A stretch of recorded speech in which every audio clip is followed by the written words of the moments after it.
Assalamualaikum warahmatullahi wabarakatuh. Alhamdulillah kita dapat berjumpa kembali di channel Adipaku dalam keadaan sehat walafiat.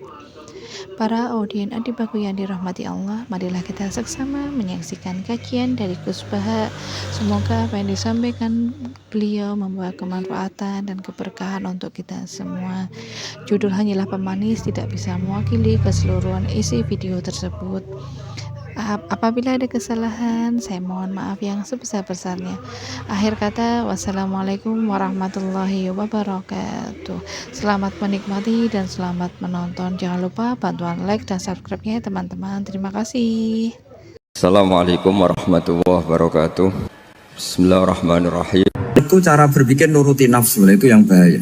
Makanya Quran kritik ara'aita man ittakhadha ilahahu hawa. Orang yang cara berpikir itu nuruti hawa nafsu. Kalau zaman Nabi, zaman sahabat, zaman ulama itu enggak seperti itu. Sehingga cara berpikir itu mudah.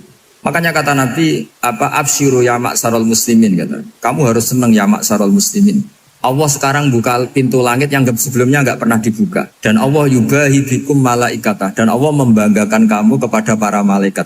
Kenapa? Umatnya Muhammad, umatnya Rasulullah Muhammad SAW, itu kalau sampean kepengen mati setiap saat itu baik, itu resepnya gampang kata Nabi. Addu faridotan wantadzoru ukhra. Jadi Allah memberitahu, ya Muhammad, umatmu ini luar biasa. Jadi misalnya tadi kita sholat subuh, ditanya, Bahak kamu sekarang ngapain? Nunggu sholat duhur ya.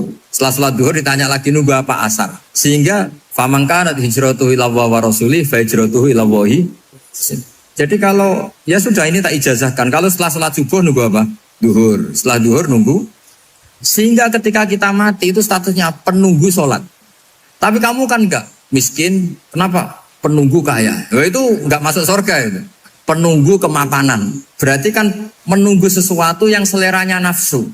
Beda kalau penunggu sholat. Berarti kamu di dunia menunggu ritual ibadah. Maka diantara ijazahnya Nabi apa? Addu faridotan wantadzoru ukhra. Melakukan satu fardu, kemudian kita menunggu tugas berikutnya. Jadi niati saja setelah subuh nunggu apa? Duhur. Setelah duhur, meskipun kita di perapatan, apa? Nunggu asar ya. Tapi ya asar betul, jangan nunggu tok pas asar enggak. Jadi sebetulnya umat ini gampang sekali. Jadi di antara kebanggaan Allah, yubahi itu Allah bangga dengan malaikatnya adalah umat ini adalah addu faridotan wantadzoru ukhra, melakukan satu fardu kemudian menunggu fardu yang lain. Dari mengkhidmati kampus, ingin mengkhidmati masyarakat, dari satu masyarakat lokal Semarang menjadi sampai sekarang sampai Banjarmasin, Unisula mau bikin kampus di sana terus gitu. Dari satu tugas ke tugas yang lain. Makanya Islam diajarkan setelah satu tugas selesai, faida faruh tafan so. Jadi sehingga hidup kita itu dinamis. Dari satu kebaikan menunggu kebaikan lain, dari satu kebaikan menunggu, sehingga hidup kita ngapain? Nunggu satu kebaikan. Ini sudah masuk famangkanat hijratuhu ilallahi wa rasulih, fa hijratuhu ilallahi wa rasulih. Sehingga bayangkan kalau kita direkam Allah, Gusti kula ampun mati nak dereng sugih. Wis melarat puluhan tahun, sakit, nunggu sesuatu sing sifatnya nafsu, kok pengen sugih. Sugih tok aja cukup. Tahu buruh wong sing tahu ngenyek ndekne lho, itu kan urung-urung wis dendam. Saya belum mau mati sebelum kaya dan buruhkan orang yang pernah melecehkan saya. Wis ngono akhirnya mati urung sugih. Berarti wis fakir matine hasud. Mau itu ngenes dunia akhirat kan kira-kira seperti itu. Kamu santai aja kalau fakir berarti meringankan hisab karena ada banyak harta. Yang mau dihisab papanya enggak punya apa-apa. Jadi saya mohon sekali ya, Islam itu mengawal kebahagiaan. Sebab itu sampai bahagia itu menjadi perintah Islam, qul bi fadlillah wa bi rahmati fa bidzalika falyafrahu. Karena dengan bahagia bitaat diharapkan orang Islam itu tidak bahagia atau cari kesenangan lewat jalur mas. Sehingga ciri utama wali apa? Ala inna awliya Allahi la khaufun alaihim walahum yahzanun. Sehingga ulama dulu itu rileks-rileksnya. Termasuk yang saya ceritakan tadi, Imam Ahmad, Imam Syafi'i, itu melihat apa saja rileks. Ya tadi kalau disenangi orang ya barokah, punya kawan kebaikan. Nak dineng ya barokah dineng di gedingi tonggo rada utang, ngeranjuk tulo gitu. Jadi rileks saja. Masyhur itu Imam Syafi'i ngendikan waman asa'a ilaika faqat atlakoka. Orang yang berbuat buruk sama kamu, hakikatnya adalah membebaskan kamu. Atlako itu apa? Membebaskan. Enak gak jadi hidup gitu? Kalau kamu kan enggak, kok gedeng aku salahku apa? Malah kamu ujub tuh, orang kok nggak tahu salahnya. Kamu jadi suami, istrinya ngomel, kurang apa saya sebagai suami? Ya kurang banyak, tidak ganteng, tidak kaya, tidak ini. Malah kalau diterangkan malah parah toh.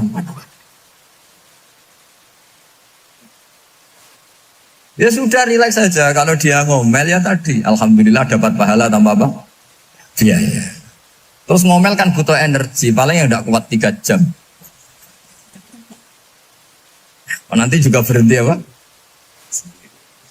Terus ambil nilai positifnya, misalnya ngomel sama suaminya, bagus lah. Kalau ngomel sama tetangga malah kayak apa gitu aja udah.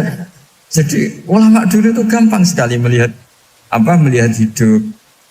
Rasulullah ya gitu, melihat hidup tuh gampang saja. Ketika tanya, ya Aisyah apa ada sarapan? Tidak ada ya Rasulullah, ya sudah saya tak puasa. Jadi enteng saja. Kadang-kadang beliau ingin puasa, ya puasa sunat, ada sarapan nggak jadi puasa. Rileks. Nabi itu rileks. Kalau ngajari kebaikan juga rileks. Nah sekarang itu banyak orang yang karena mungkin kurang baca. Islam itu kayak menjadi aturan yang bengis, yang repot, yang mengekang. Itu tidak seperti itu. Yuridu wa bikumul yusra wala yuridu bikumul usra. Allah menghendaki agama ini mudah.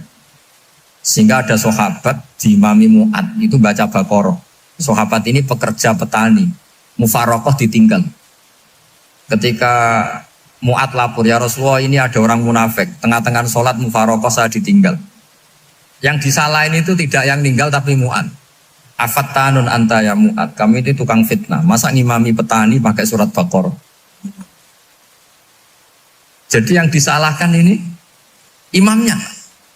Kalau kamu jadi imam, sholatnya ya yang cepat. Makanya terus banyak orang kecepatan karena tadi. Jadi Nabi itu enteng sekali. Jadi apa ya, Nabi itu beda dengan yang kita bayangkan beda.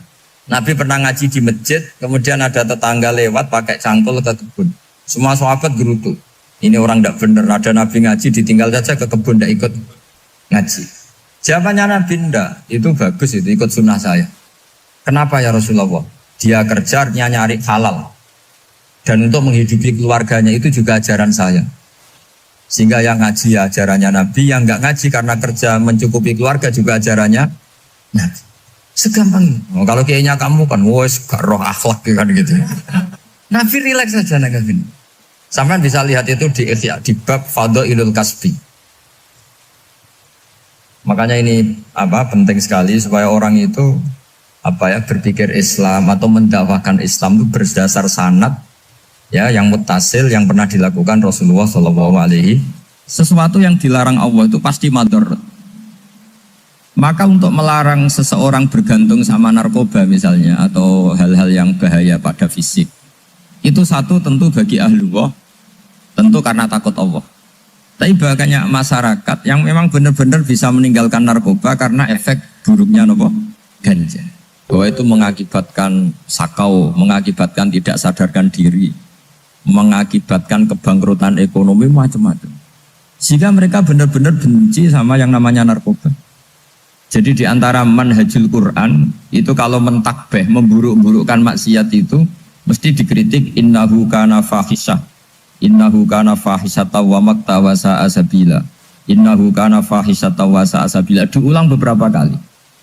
Sehingga dibutuhkan kecakapan untuk menganggap satu hal yang buruk itu fahsyah, sesuatu yang enggak rasional, sesuatu yang tidak positif, sesuatu yang pasti berdampak negatif. Sehingga kalau misalnya tadi dibacakan oleh Qori, kuntum khaira ummatin ukhrijat linnasi ta'muruna bil ma'ruf wa tanhauna 'anil munkar. Untuk berhenti dari kemungkaran itu satu takbihun litil kal mungkar atau litil kal mungkarat, bahwa mungkarat itu kita cap, kita stigmasi bahwa itu buruk sekali.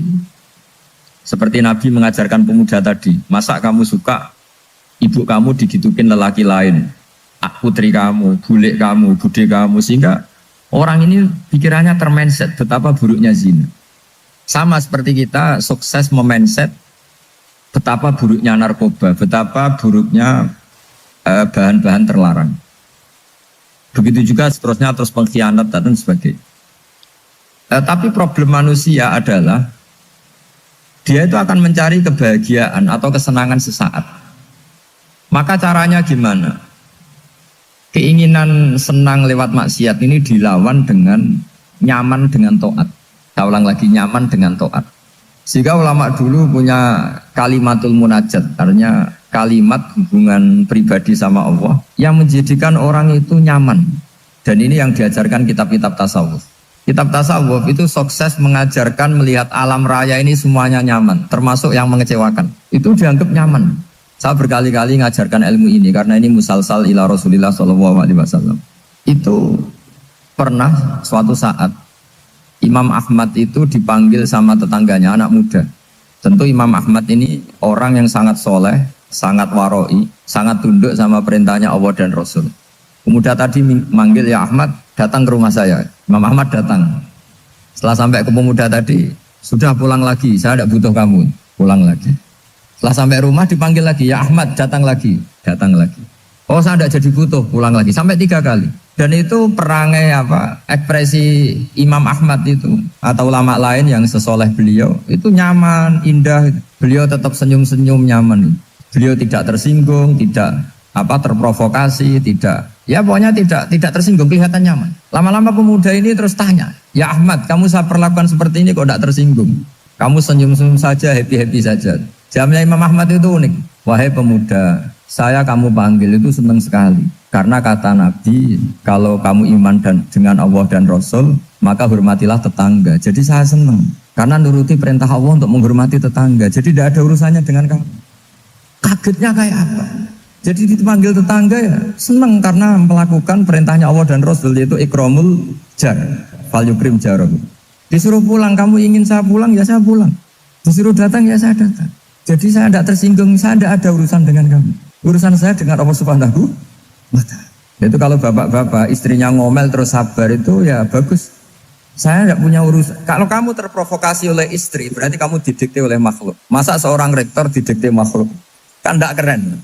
Apalagi seorang Habib didikte makhluk, kan gak keren. Yang bisa mendikte kita hanya Allah Subhanahu wa Ta'ala. Dan Allah mendikte kita, mengajarkan kita wa ashiruhunna bil ma'ruf fa in karihtunna fa asa an takrahu shay'a wa yaj'alallahu fi khairan katsira. Jadi cara melihat istri kita bawel gitu atau cerewet, alhamdulillah ini ada pahala tanpa modal, cukup sabar. Kalau istri kamu sedang mesra malah mintanya ke mall, malah biayanya tinggi. Murah mana dapat pahala dimarahin sama saat mesra minta ke mall? Milih yang pertama kan? Nah ya itu tidak usah modal. Ya gitu aja. Jadi kalau istri sedang marah bawel, anggap saja ini rezeki. Dapat pahala tanpa apa? Biaya. Nah kalau pas rukun malah nantang ke mall, biayanya malah tinggi. Jadi ulama dulu itu melihat dunia itu happy. Pernah Imam Syafi'i dikasih tahu, orang yang tadi nyium tangan kamu ya, itu di luar menghujat Anda. Jadi dia sopan hanya di depan Anda, kalau di luar menghujat Anda. Jawabnya Imam Syafi'i lucu. Ya baguslah. Yang cerita ini kaget. Kenapa bagus ya Aba Abdillah? Kalau manggil Imam Syafi'i ya Aba Abdillah. Ya berarti saya masih wibawa, di depan saya tidak berani katanya. Jadi dipandang enteng saja. Jadi kalau kamu di depan kamu istri kamu tidak berani belanja, tidak ada kamu belanja banyak, anggap saja Anda wibawa. Jadi enteng saja. Pernah Imam Syafi'i dikasih tahu, separuh dari kampung Anda itu gak suka kamu. Ya baguslah. Kenapa? Oh nak rukun malah bakal utang katanya gitu. Kira-kira yang utang itu yang rukun apa yang neng-nengan? Yang rukun. Jadi enteng saja. Masyhur itu makalahnya Imam Syafi'i. Waman asa'a ilaika faqat atlaqaka. Orang yang berbuat buruk sama kamu berarti membebaskan. Nah, kalau saya sedang neng-nengan sama Habib Hasan Toha Putra, beliau naik Alphard gak nawarin saya sah karena baru neng-nengan. Tapi kalau sedang rukun malah harus repot mana? Rukun sama tidak rukun? Repot rukun sebetulnya. Jadi Imam Syafi'i itu happy saja. Kalau sedang rukun sama tetangga ya dianggap rukun itu satu kenikmatan. Sedang tidak rukun ya dianggap satu kenikmatan. Jadi orang dulu itu serilek itu melihat dunia. Kalau kita kan enggak, ego. Wah saya ini suami kok dimarahin istri. Wah ini egonya bangkit. Padahal egonya bangkit itu ada kebodohan di situ. Yaitu seorang rektor didikte seorang istri, seorang makhluk. Apalagi kalau Anda daftar wali itu tidak akan jadi wali. Ini wali kok tunduk sama makhluk. Karena didikte apa? Makhluk. Maka Imam Ahmad ketika tetangganya bully gitu ya santai saja, beliau happy. Ketika pemuda tadi eskal janggal. Kenapa kamu gak tersinggung ya Ahmad? Memangnya saya harus tersinggung gimana? Kan tak panggil tidak jadi, tak panggil tidak jadi. Hei pemuda, saya ini tidak punya urusan dengan kamu. Saya nuruti kamu karena perintahnya Allah. Saya senang melakukan perintah Allah, harus berbaik sama kamu. Sampai 3 kali. Ajarkan Muhammad atau katakan Muhammad pada umatmu, sebaiknya atau seharusnya mereka hanya gembira dengan melihat fadlnya Allah dan rahmatnya Allah. Ini harus kita pahami mulai dari konstruksi yang paling pokok, yaitu akidah.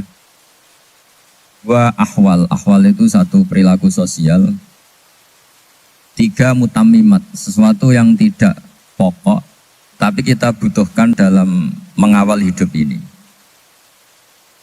Saya beri contoh, itu sampai maksiat itu karena cari kesenangan. Misalnya baru penat itu ingin seneng, ada orang yang macam-macam lah, ingin melihat maksiat, apa itu pornografi, apa nyabu, apa macam-macam. Itu sebetulnya agama punya konsep yang luar biasa, yaitu seharusnya seseorang itu gembira dengan ketaatan. Lalu pertanyaannya, caranya gembira gimana? Gembira itu mudah. Jadi misalnya kamu sujud sama Allah Subhanahu wa taala. Terus cara berpikir begini. Ini sekaligus ijazah. Cara berpikir begini. Ya Allah, ini kata Sayyidina Ali, kafani izzan an akuna laka abdan wa kafani fakhron an takuna li rabban. Ya Allah, betapa sialnya saya andaikan saya jadi budak dari makhluk yang sama. Misalnya sampean itu seorang kiai atau rektor atau doktor atau orang terpelajar, kemudian kamu jadi budak atau hamba dari makhluk yang setara. Betapa hinanya saya. Maka kata Sayyidina Ali, ya Allah, saya ini cukup bahagia, cukup bangga karena jadi budak, jadi hamba dari zat yang super atau yang maha super, yaitu Allah Subhanahu wa ta'ala. Sehingga ada kebahagiaan yang luar biasa karena menjadi hambanya Allah Subhanahu wa ta'ala. Setelah bangga dengan jadi hambanya Allah, maka kita akan malu.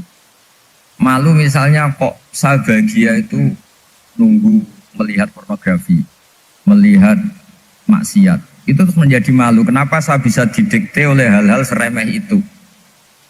Ya, kita malu karena didikte oleh hal-hal yang seremeh itu. Karena kita didikte oleh nafsu. Jadi izzatun nafsi, satu harga diri seseorang itu harus dihidupkan untuk hanya tunduk kepada Allah Subhanahu. Sehingga Nabi itu melatih satu logika tarkul ma'asi.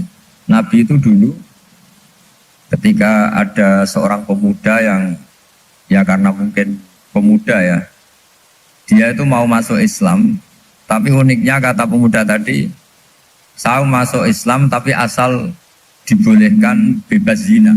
Jadi ini agak sableng gitu. Jadi mau masuk Islam syaratnya dibolehkan apa? Zina atau free sex gitu. Karena orangnya agak hiper. Itu Nabi tidak langsung mengancam dengan neraka enggak. Ketika mau pamit gitu semua sahabat melarang. Mah itu jangan, kamu jangan suan Nabi, itu permintaan yang nggak masuk akal. Setelah lama ditahan, terjadi kegaduhan di masjid, Nabi dengar, itu ada apa itu?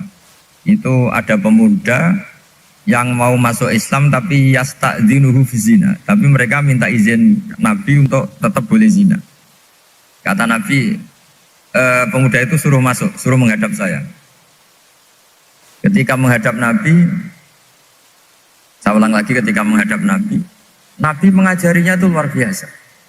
Nabi tidak langsung mengancam dengan neraka atau dengan azab tunda. Tapi kata Nabi, atuhibbuhu li ummik. Kamu suka kalau ibu kamu itu jadi demenannya orang banyak. Pondok ya Nabi, yang demen ibu saya tak bacok kan. Karena ini ya agak preman, di mana-mana orang nakal agak preman. Terus atuhibbuhu li bintik. Kamu suka kalau putri kamu ya digitukan orang-orang. Oh ya enggak Nabi, yang gitukan putri saya tak bacok. Atuhibbuhu li kholatik. Kamu suka kalau bule kamu digitukan. Atuhibbuhu li ammatik. Kamu suka kalau saudara bapak kamu digitukan. Nabi itu mengeset ya. Cara sekarang itu cuci otak mungkin. Nabi itu meluruskan otaknya anak muda itu. Betapa buruknya zina. Cara bahasa Arab ditakbih. betapa buruknya zina. Kamu suka kalau korbannya ibu kamu, putri kamu, bude kamu, bule kamu. Sehingga orang itu matur ya hasbuka ya Rasulullah, ini sudah cukup. Saya tidak pernah melihat sesuatu seburuk zina. Jadi fa'al kawwa fi qalbihi bughdha zina. Kemudian Allah meletakkan di hatinya, menanamkan benci zina. Sehingga akhirnya pemuda tadi menjadi iffah, menjadi menghindari zina. Artinya begini ya, ini mungkin yang lolos dari para kita sebagai dai, kita tidak belajar banyak tarbiyahnya Rasulullah Shallallahu Alaihi Wasallam. Jadi kalau kita benci maksiat, itu jangan hanya ditakfir, ditakutkan neraka, itu enggak. Jangan hanya itu, tapi di logika. Jadi kalau kita menghindari maksiat, itu selain karena takut azab, itu ada logika. Ada rangkaian pikiran yang menjadikan kita anti satu perbuatan apa maksiat. Jadi misalnya gini ya, kira-kira ginilah kalau contoh gampang itu. Ada orang gitu ya, nyanyi dengan pakaian yang mungkin pornografi gitu. Mungkin pemuda-pemuda ingin melihat itu, tapi bisa diobati gini. Kok enak dekne mergawe kok tak bayar, ya aku kehilangan duit. Meskipun dengan logika yang agak serampangan, yang penting menjadi kita ini punya harga diri untuk tidak tergantung hal-hal seperti itu. Sehingga Nabi itu cara menggambarkan tadi mulai atuhibbuhu li ummah, kalau ibu kamu jadi demenannya orang lain. Pemuda tadi bilang yang demen ibu saya mau saya bunuh. Tambah lagi atuhibbuhu li bintik. Bagaimana kalau korbannya putri kamu, bule kamu, bude kamu. Sehingga terus si pemuda tadi betapa buruknya zina, betapa murahnya zina. Akhirnya pemuda tadi al-qawwa fi qalbi bughdha zina. Terus kemudian pemuda tadi itu sangat membenci dengan apa? Berzina. Nah, pikiran-pikiran seperti ini harus kita tanamkan. Harus kita tanamkan supaya orang itu benci melakukan maksiat. Karena satu memang takut suhtullah, takut dibenci Allah atau dibenci Allah. Dua, memang logika kita mengarahkan tidak maksiat. Saya beri contoh ya, betapa pentingnya mindset ya, cara berpikir. Orang itu menjadi kikir itu karena nganggap hidup itu lama dan uang itu penting. Kalau zaman Nabi itu sederhana kalau melihat hidup.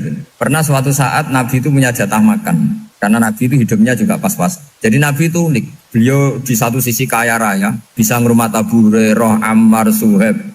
Ashabu Sufa itu dirawat Nabi semua. Itu kan kaya, bisa merawat sekian orang. Tapi di sisi yang lain untuk pribadinya beliau miskin. Kadang nggak bisa makan hari itu. Tapi di saat yang sama bisa merawat Ahlus Sufa. Jadi keliru kalau orang hanya cerita Nabi itu miskin, untuk makan dirinya aja susah. Itu keliru. Kelirunya kalau tidak diteruskan, tapi Nabi mampu menghidupi Ahlus Sufa. Singkat cerita jatah makannya Nabi itu dikasihkan orang ketika Nabi tanya, ya Aisyah, makanan jatah saya di mana? Oh ya Rasulullah, tadi ada orang minta tak kasihkan, maka makanan itu habis. Apa kata Nabi? Kamu salah Aisyah. Yang kamu kasihkan itu justru yang masih. Ya, yang kamu kasihkan itu justru yang masih. Sehingga Nabi menganggap, makanya Nabi terus ngendikan. Ya kalau mukhatabnya lelaki ya kira-kira begini. Wa hal laka min malika illa ma akalta fa'afnaita wa labista fa'ablaita. Terus tanya wa tasaddaqta fa'abqaita. Harta kamu ya kamu makan kemudian ke WC jadi kotoran, atau punya pakaian mewah nanti rusak, wa tasaddaqta fa abqaita. Ada yang kamu sedekahkan yaitu yang abadi sampai akhir. Sehingga banyak pengusaha yang mencintai saya setelah tak ajari hadis itu, misalnya punya uang 1 miliar karena dia spekulan atau pedagang rawan bangkrut, disedekahkan ke masjid 50 juta, yaitu yang abadi. Jadi kalau suatu saat bangkrut, dia masih punya uang 50 juta di akhirat. Jadi Nabi itu mengajari sedekah itu apa? Ya sedekah itu pengabadian uang. Kalau kita kan enggak, bilang sedekah itu nguras uang. Itu pikirannya setan, dan pikirannya orang Islam. Itu cara berpikir setan, bukan cara berpikir umat apa. Sehingga Sayyid Ali Zainal Abidin itu kalau ada orang minta, kemudian beliau ngasih, itu beliau bilang gini, marhaban biman hamala zati ilal akhirah. Matur nuwun nggih jenengan sing beto sangu kula. Jadi dianggap teller saja. Orang yang minta uang beliau itu dianggap tukang nyatet bank ini. Karena sudah ditabungkan, ya sudah. Kalau kita kan enggak, wah pengemis tuh ganggu gini-gini. Kecuali pengemis profesi ya mungkin kita agak-agak enak. Pada zaman akhir tuh ada pengemis apa? Profesi. Jadi repot teman. Terus tak beri contoh lagi kebahagiaan ketika kita milih Islam moderat. Islam kita diajarkan guru-guru kita, utamanya oleh guru kita Mbah Maimun. Saya juga sering ketemu beberapa ulama dunia termasuk Habib Umar. Saya juga ikut sowan ke sini pas beliau sama Habib ini Hasan Toha Putra di sini sama orang-orang moderat. Itu cara berpikir juga luar biasa indah. Beliau pernah cerita ya, beberapa ulama lah, banyak yang cerita itu. Saya pernah diceritani seorang alim ketika ada orang ekstremis itu mau ngebom di tempat maksiat. Kebetulan yang maksiat itu kebanyakan ya orang Islam karena di negara yang mayoritas Islam. Ditanya sama Syekh Sa'rawi. Syekh Sa'rawi itu mufassir top di mana? Mesir. Ini mau tak habisin karena mereka orang Islam kok maksiat terus.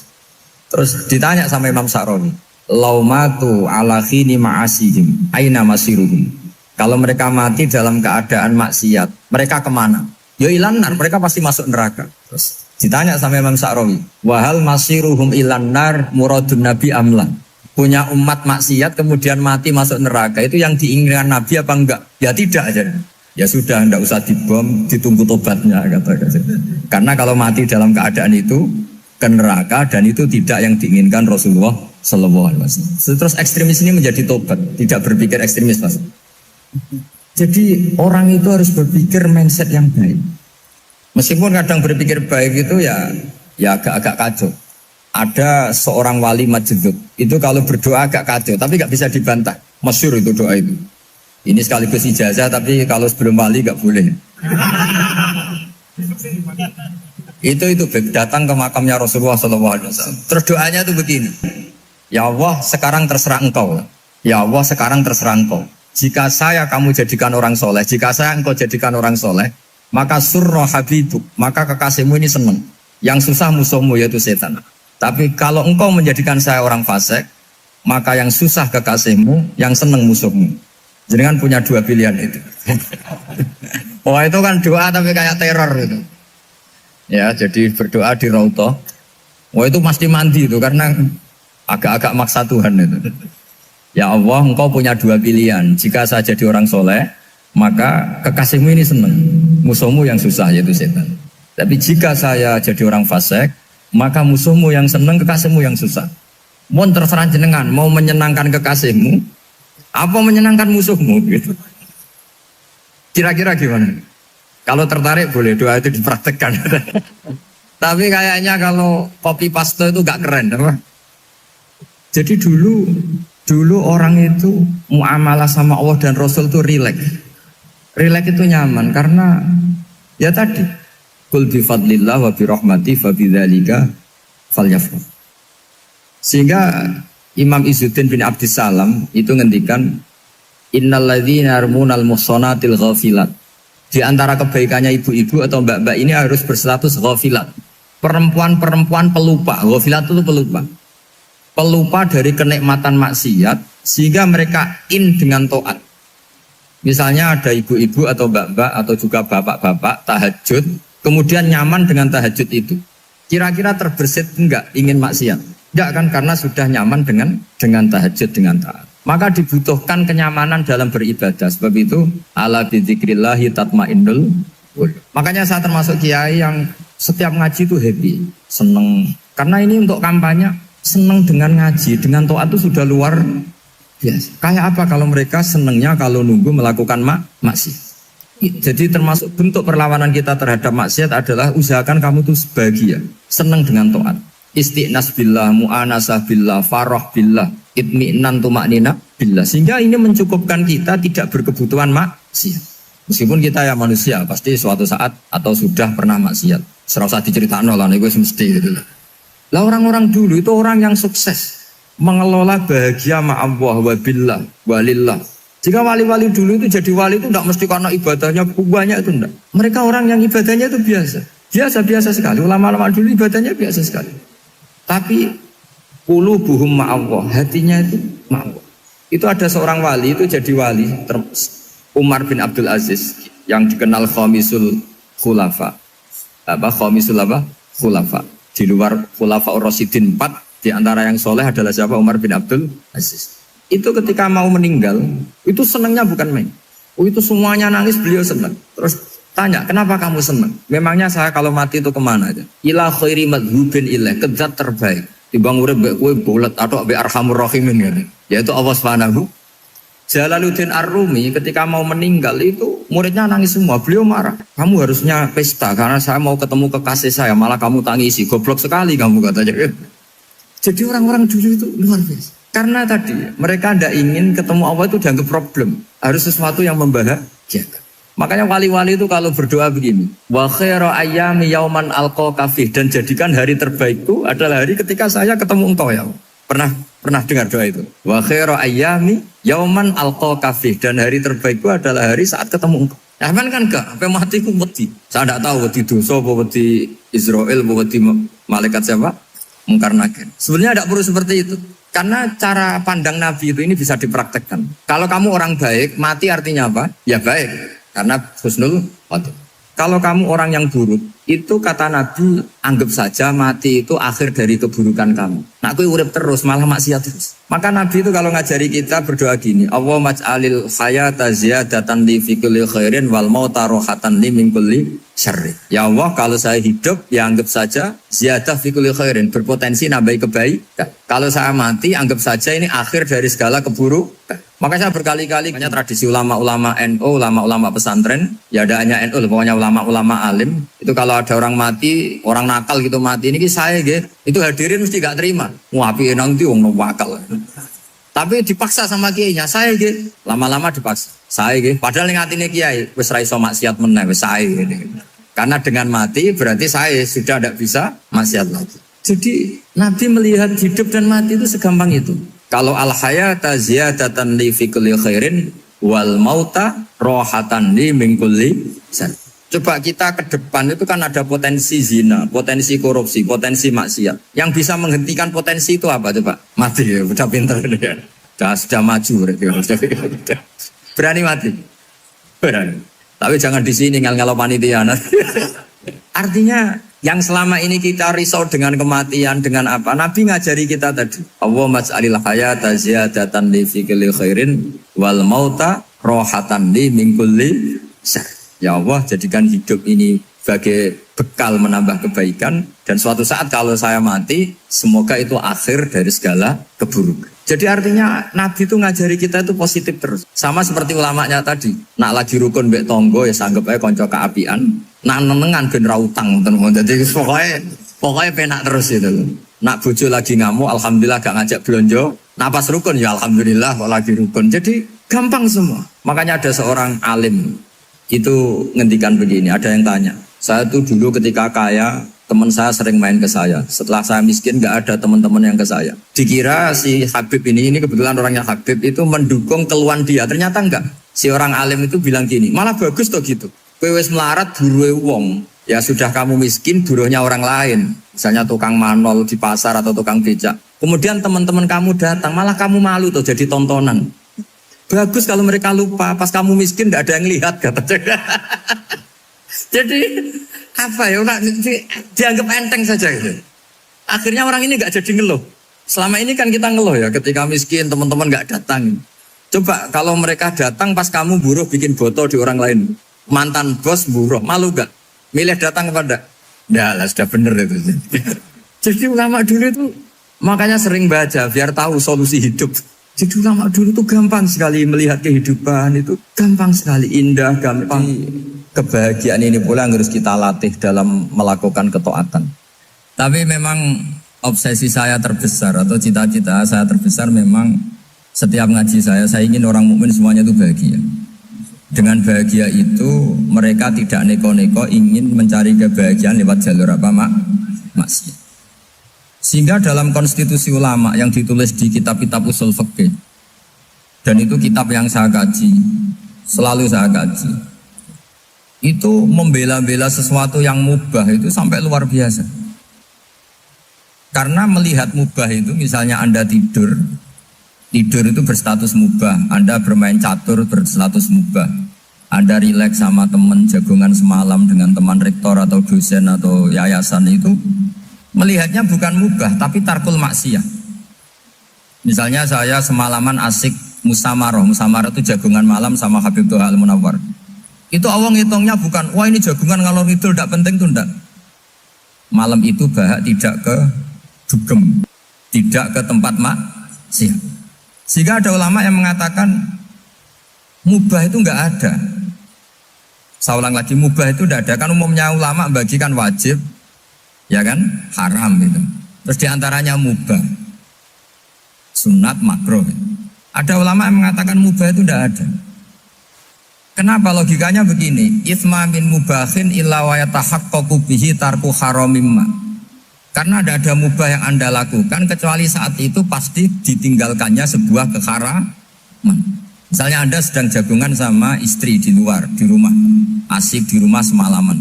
Mungkin bahas hal-hal yang ringan. Mungkin melihat sinetron atau apalah yang ringan. Tapi di situ terjadi Anda meninggalkan ke tempat-tempat maksiat. Sekarang ninggal maksiat itu wajib apa mubah? Wajib. Padahal Anda sedang melakukan mubah. Nah itu dicatat oleh Allah itu tarkul haram, meninggalkan keharam. Jika masyhur dalam cerita wali-wali itu, Abu Yazid yang seperti itu ibadahnya pernah tanya, ya Allah lalu yang makomnya orang seperti saya siapa? Karena beliau semalaman ibadah terus. Sama Allah dijawab, ya yang tidur di pinggir kamu itu. Abu Yazid, loh kok bisa ya Allah? Dia kan tidur terus. Ya kan dia tidur berarti meninggalkan keharaman. Ngomong sing potongan tukang maksiat itu apik turu apik melek kira-kira. Apik turu. Timbang sama nak melek pola wis turu ae kira-kira gitu. Jadi enggak usah dipaksa tahajud, dipaksa qiyamul lail itu. Iya kalau qiyamul lail. Kalau dapat informasi, ke sini ikut saya terus katut kan repot. Jadi perlawanan terhadap maksiat itu sebetulnya gampang dalam Islam karena tadi nggak ada sesuatu yang mubah kecuali saat dilakukan berakibat meninggalkan keharaman. Mudah sekali. Jika banyak orang jadi wali itu karena melakukan mubah. Itu ada orang jadi wali itu karena sering makan. Ya makan-makan biasa itu. Karena ketika makan, ya Allah, betapa doifnya saya. Katanya saya presiden, katanya saya rektor, saya kiai. Ternyata kalau nggak makan tuh lemes. Apa hebatnya makhluk yang bergantung makhluk yang lain, yaitu makanan. Nah karena seperti itu terus dia al-laja ilallah, terus dia sungkeman ning Allah. Betapa lemahnya saya. Sebab itu ketika Quran mengkritik dengan tanda kutip kemungkinan Tuhannya Isa bin Maryam, itu ngeritiknya sederhana Quran itu. Mal masih ibnu Maryam illar rasul qad khalas min qablihir rusul wa ummuhu siddiqah kana yaqulanit ta'am. Isa itu tidak Tuhan, wong dia makan. Kamu kebayang enggak misalnya punya Tuhan, wah tadi Tuhan mampir ke rumah saya, dia lemes. Setelah tak kasih makan sehat lagi gitu. Itu kan enggak kebayang. Tapi Tuhan marung di rumah saya, lemes tak gratisin, kayaknya enggak punya uang gitu. Setelah makan, wah gairah lagi. Kebayang nggak punya Tuhan seperti itu. Sehingga Quran kalau gojlok sederhana, karena yakulanit toa. Sehingga wali-wali itu kalau makan tuh sadar lemahnya dirinya, betapa dirinya tergantung makanan. Sesuatu yang tergantung itu artinya tidak hebat, tidak Tuhan. Jadi untuk menjadi wali, untuk menjadi dapat ridhonya Allah itu sebenarnya sederhana. Termasuk ada cara jadi wali yang agak kacau, tapi ini ya benar, asal niatnya benar. Misalnya Unisula besar, ya kurang besar lagi. Kita sudah punya uang, kurang banyak uang lagi. Itu Nabi Ayub, itu kan seorang nabi. Pernah diuji, oh ini ada di Sahih Bukhari. Nanti kamu tanya, hadisnya Sahih enggak? Ini ada di Sahih Bukhari.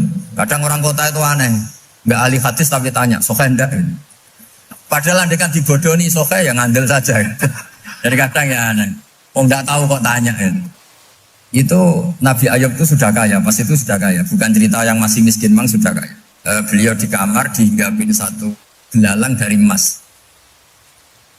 Setelah belalang itu dikejar, ternyata yang jenis itu banyak, semuanya dari emas. Ngambil sana sini, ini yang kesa ini dipenuhin, saku ini dipenuhin, sampai banyak. Sama Allah digojlok, kamu itu nabi saya, kenapa kamu mengumpulkan harta sebanyak itu? Kamu itu nabi saya kok rakus?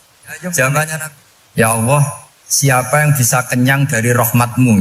Ya, jadi kalau kamu punya uang 1 miliar, kok ingin 1 miliar 100, ingin 1 miliar 200, itu cara ngitung bukan uang. Ya Allah, siapa yang bisa kenyang dari rahmatmu? Karena rahmat Allah tidak terbatas, sudah Gusti tenang saja. Meskipun saya gini, rahmat Anda tidak akan habis. Sehingga waroi ada ilmunya, tomak juga ada ilmunya. Termasuk ragus itu juga ada ilmunya. Misalnya begini, ini contoh rakus yang ada ilmunya begini. Ini saya beri contoh. Mungkin yang boleh niru orang-orang soleh, kalau nggak soleh jangan. Imam Syafi'i ini cerita nyata. Imam Syafi'i itu dulu ketika ngaji masih muda itu nggak suka sama guru yang kaya. Kebetulan dia punya guru miskin terus. Namanya Sufyan As-Tsauri itu miskinnya Masya Allah. Sufyan bin Uyainah juga miskin. Jadi dia miskin, punya guru miskin terus. Sehingga idolanya ya sama guru-guru yang miskin. Suatu saat guru-guru ini menyarankan dia ngaji Imam Malik. Imam Malik itu kaya raya. Itu babutnya Imam Malik kalau diinjek itu mata kakinya tidak kelihatan saking halusnya. Kalah Indonesia lah kalah. Imam Malik tuh gaya. Kalau ngaji di kursi tinggi terus pakai bukur itu, pakai jubah Arab yang mahal. Pokoknya mewah kali Imam Malik. Terus dia mulai ini kiai kok kaya. Kemudian setelah beliau alim tanya, saya harus ngaji siapa setelah ilmu jenengan habis kira-kira gitu. Kata Imam Malik, sudah kamu tidak usah perlu ngaji saya, kamu sudah alim alama. Terus Imam Malik datang ke Baki. Zaman itu Baki itu semacam kayak rentalan ya, semacam Grab lah kalau dulu itu. Mana kafilah yang mau ke Irak? Ya sudah terus. Oh kita mau ke Irak. Ini antar ke Muhammad bin Hasan As-Syaibani. Itu dibiayai sama Imam Malik. Grabnya ya dibayarin, itu kafilahnya itu ya dibayarin. Imam Syafi'i disangoni surrotan min dhahabin. Jadi satu kepes uang dikasihkan. Itu pernah tak hitung semurah-murahnya itu sekitar 60 juta. Imam Syafi'i mulai mikir. Kiai yang saya kritik lomo, sing kiai miskin tak puji, gak pernah ngamal kan, tentu orang miskin. Setelah datang ke Muhammad bin Hasan As-Syaibani, beliau itu pakar usul fikih, muridnya Abu Hanifah. Beliau al-usuli, pakar usul fikih. Itu Muhammad bin Hasan As-Syaibani itu kalau ngitung emas, itu di ruang tamu, uangnya miliaran, emasnya buahnya. Dari kota ini dipindah ke kota ini, emas kalau ngitung di ruang tamu, bukan di kamar, di ruang tamu. Imam Syafi'i tambah kaget. Imam Malik kayak gitu sudah saso, al-mal ini kaya raya. Setelah Imam Syafi'i kelihatan kaget, digojlok sama Muhammad bin Hasan As-Syaibani karena beliau senior. Atak jabu min hadza, kamu aneh melihat ini? Iya. Kenapa? Ulama kok kaya raya. Terus kata Muhammad bin Hasan, ya sudah, uang ini tak kasihkan orang-orang fasik, binti gue demenan, gue nyabu, macam-macam. Oh jangan, nanti dipakai maksiat. Pun jenengan mawon sing sugih. Semenjak itu Imam Syafi'i rubah mindset. Jadi kalau kampus ini ingin akreditasi A, ingin mulia, ingin apa, kamu ridho kalau yang punya prestasi seperti itu adalah orang-orang fasik. Ridho enggak? Enggak kan? Maka didoakan ini. Nah itu namanya berpikir secara usuli. Kamu jangan hanya nuruti karena berpikir waroi terus kamu benci kekayaan. Jangan, tidak bisa seperti itu. Karena pangkat dan kekayaan ketika dikelola secara kesolehan maka akan menjadi energi positif yang luar biasa. Semenjak itu Muhammad bin Hasan As-Syaibani berhasil mendidik Imam Syafi'i.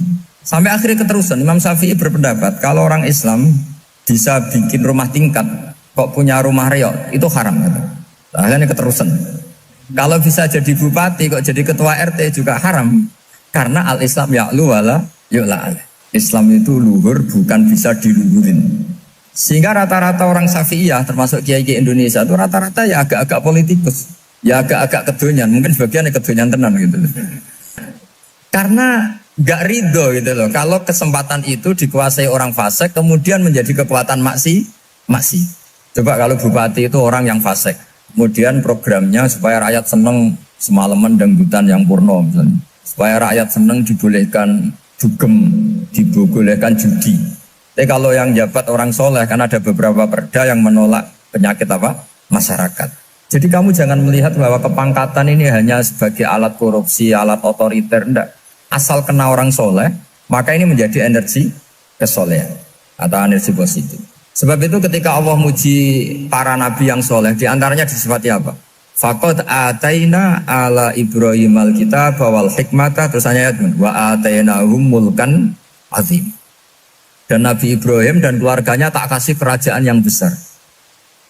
Nah sekarang masih banyak orang yang cara pandang ngapain bikin Unisula yang megah, ngapain berambisi punya akreditasi A dan sebagainya.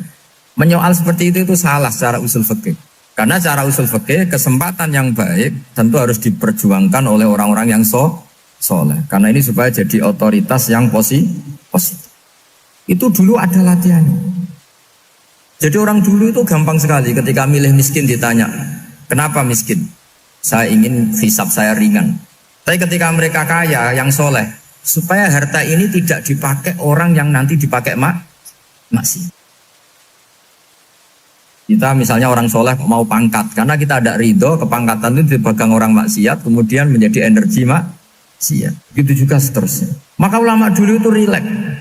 Sampai Nawawi Al-Bantani itu nanti bisa dicek di tafsir. Qul hal yastawil ladzina ya'lamuna wal ladzina la ya'lamun. Beliau muji-muji ulama. Kemudian ada seorang yang agak hasud mungkin. Tanya begini, hebatnya ulama itu begini-begini. Terus ditanya, tapi kenapa kita sering melihat ulama ngantri proposal di rumahnya bupati kan? Sementara bupati nggak pernah datang ke ulama ngaji ihya. Jawabannya Imam Nawawi itu unik. Ya karena ulama itu tahu gunanya uang, sehingga nyari uang untuk pondok, untuk masjid. Sementara bupatinya tidak tahu gunanya ilmu, maka tidak pernah ngaji. Jadi ya ringan saja nih. Jadi ya sudah seperti itu. Jadi kalau ada ulama kedonyan, anggap saja karena tahu gunanya uang. Jadi kenapa ulama ngantri di kabupaten, bukan bupati ngantri di ulama? Jawabannya karena ulama tahu gunanya uang. Sementara bupatinya nggak tahu gunanya ilmu. Kira-kira gitulah. Ada ustadz tidak ganteng, kesensem rondo cantik, karena tahu gunanya ustadz itu. Artinya tahu gunanya kalau saya nikah nanti punya anak jadi gus, kan dia kiai gitu. Tapi rondone raro gunanya dia karena miskin gitu. Jadi ulama dulu itu rileks, menafsirkan apa saja itu rileks, termasuk saat terpojok itu rileks. Karena semuanya dianalisis pakai ilmu. Sehingga ciri utama wali itu apa? Ala inna awliya Allahi la khaufun alaihim walahum yahzanun. Enggak ada rasa takut, enggak ada rasa gampang. Karena melihat sesuatu itu gampang saja. Saya ulang lagi, melihat sesuatu itu gampang saja, ringan. Oke, semoga barokah. Assalamualaikum warahmatullahi wabarakatuh.